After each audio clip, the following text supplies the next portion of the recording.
Bismillahirrahmanirrahim.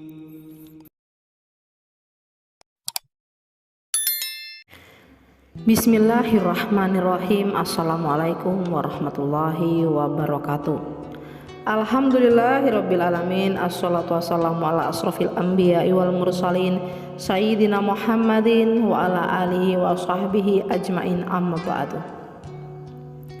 Sahabat beriman yang dirahmati Allah, syukur alhamdulillah kita bisa berjumpa lagi di channel ini.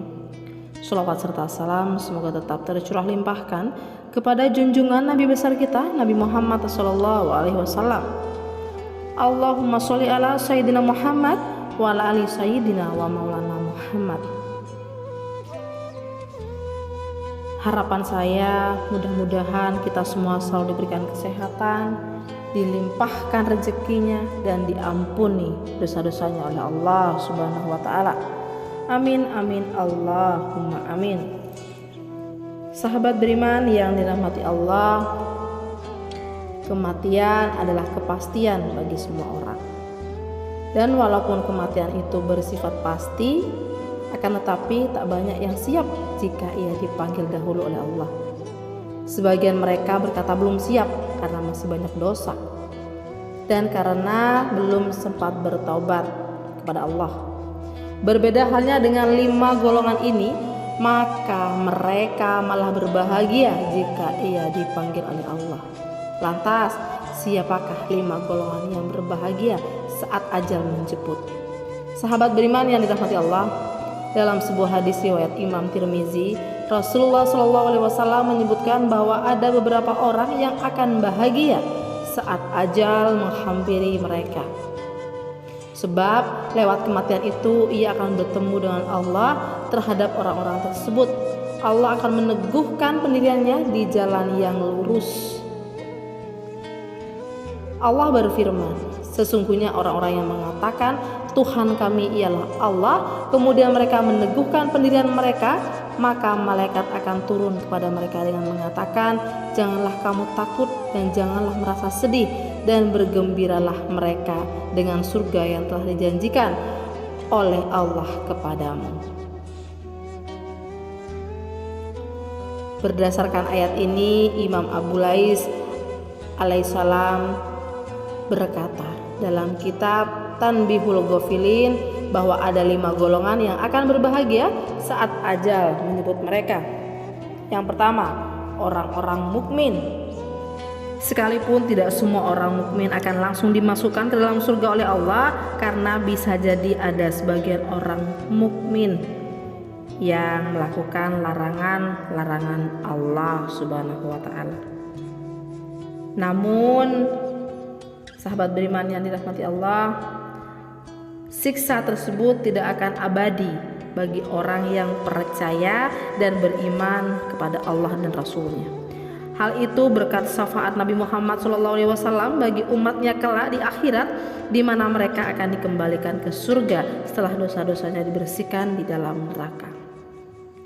Hal ini sebagaimana dijelaskan dalam sebuah hadis dari Abu Sa'id Al-Khudri radhiyallahu anhu, Rasulullah SAW bersabda, penghuni surga akan masuk surga dan penghuni neraka akan masuk neraka. Kemudian Allah Subhanahu wa ta'ala memerintahkan, keluarlah dari neraka orang-orang yang hatinya ada iman seberat biji sawi. Maka dikeluarkanlah mereka dari neraka yang warna badannya benar-benar hitam, lalu dimasukkan ke dalam sungai hidup atau sungai kehidupan. Lalu tumbuhlah mereka seperti biji yang tumbuh setelah air bah. Adakah engkau tidak melihat sesungguhnya ia keluar berwarna kuning yang melilit?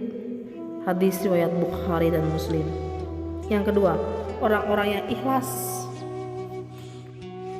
Orang-orang yang ikhlas akan menjadi orang selanjutnya yang akan bahagia saat ajal menjemput.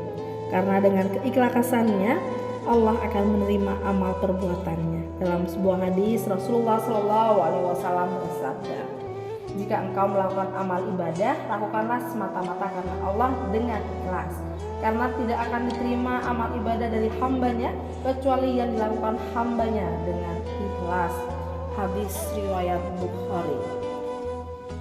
Dalam Al-Quran Allah juga berfirman, orang-orang yang menafkahkan hartanya karena riya kepada manusia dan ia tidak beriman pada Allah dan hari kemudian, maka perumpamaan orang itu seperti batu licin yang di atasnya ada tanah. Kemudian batu itu ditimpa hujan lebat, lalu dia bersih, tidak bertanah. Surat Al-Baqarah ayat 264. Yang ketiga, orang-orang yang bertaubat. Taubat kepada Allah adalah kunci terhapusnya dosa yang telah kita lakukan, asalkan tidak termasuk ke dalam dosa-dosa besar seperti menyekutukan Allah. Selain itu, meski dosa manusia bertumpuk sebesar gunung, jika ia bersungguh-sungguh bertaubat kepada Allah dan berjanji untuk tidak mengulangi lagi, maka insya Allah dosanya akan diampuni, karena sesungguhnya ampunan Allah jauh-jauh lebih besar. Hal ini sebagaimana Allah berfirman dalam Al-Quran, katakanlah wahai hambaku yang melampaui batas terhadap diri mereka sendiri, janganlah kamu berputus asa dari rahmat Allah. Sesungguhnya Allah mengampuni dosa-dosa semuanya. Sungguh dialah yang maha pengampun, maha penyayang, dan kembalilah kamu kepada Tuhanmu dan berserah dirilah kepadanya. Surat Az-Zumar ayat 53-54. Yang keempat, orang-orang yang zuhud dunia. Orang yang zuhud adalah mereka yang tidak memperdulikan kenikmatan dunia. Meski seluruh kenikmatan dunia dibukakan atasnya, dia tetap mendambakan ingin bertemu dengan Rabb-Nya.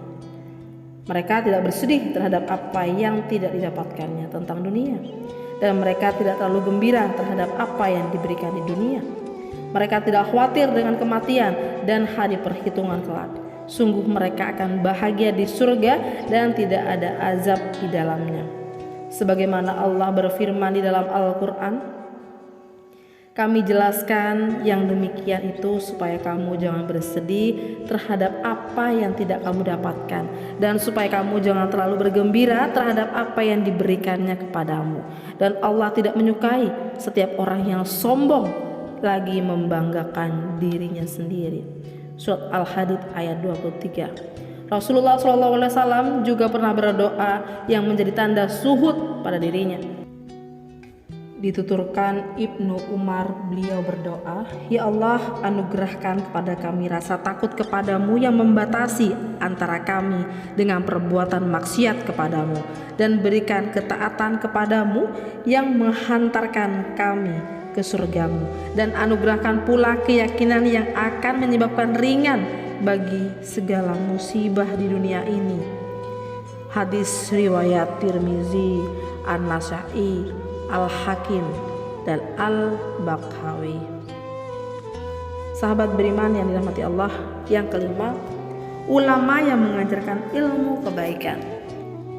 Seorang ulama yang selalu ikhlas mengajarkan ilmu dan kebaikan kepada manusia, menjadikannya tidak penuh khawatir dan sedih terhadap datangnya kematian. Sebab amal soleh yang mereka kerjakan akan dibalas dengan surga yang diperuntukkan bagi mereka dan orang-orang yang mengikuti ajarannya. Selain itu, ia akan mendapatkan warisan pahala yang tak akan pernah terputus. Hal ini sebagaimana dijelaskan dalam sebuah hadis, Rasulullah SAW pernah bersabda, apabila anak Adam atau manusia wafat, maka terputuslah semua pahala perbuatannya, kecuali 3 macam perbuatan, yaitu yang pertama sedekah jariyah, yang kedua ilmu yang bermanfaat, dan yang ketiga anak soleh yang selalu mendoakannya. Hadis riwayat Muslim. Mereka tidak perlu takut dan bersedih, karena Allah akan mengabarkan kepadanya tentang surga yang sudah janjikan. Oleh karena itu, marilah kita berlomba-lomba dalam melakukan amal-amal kebaikan sebagai wasilah untuk meraih ridha Allah Subhanahu wa taala.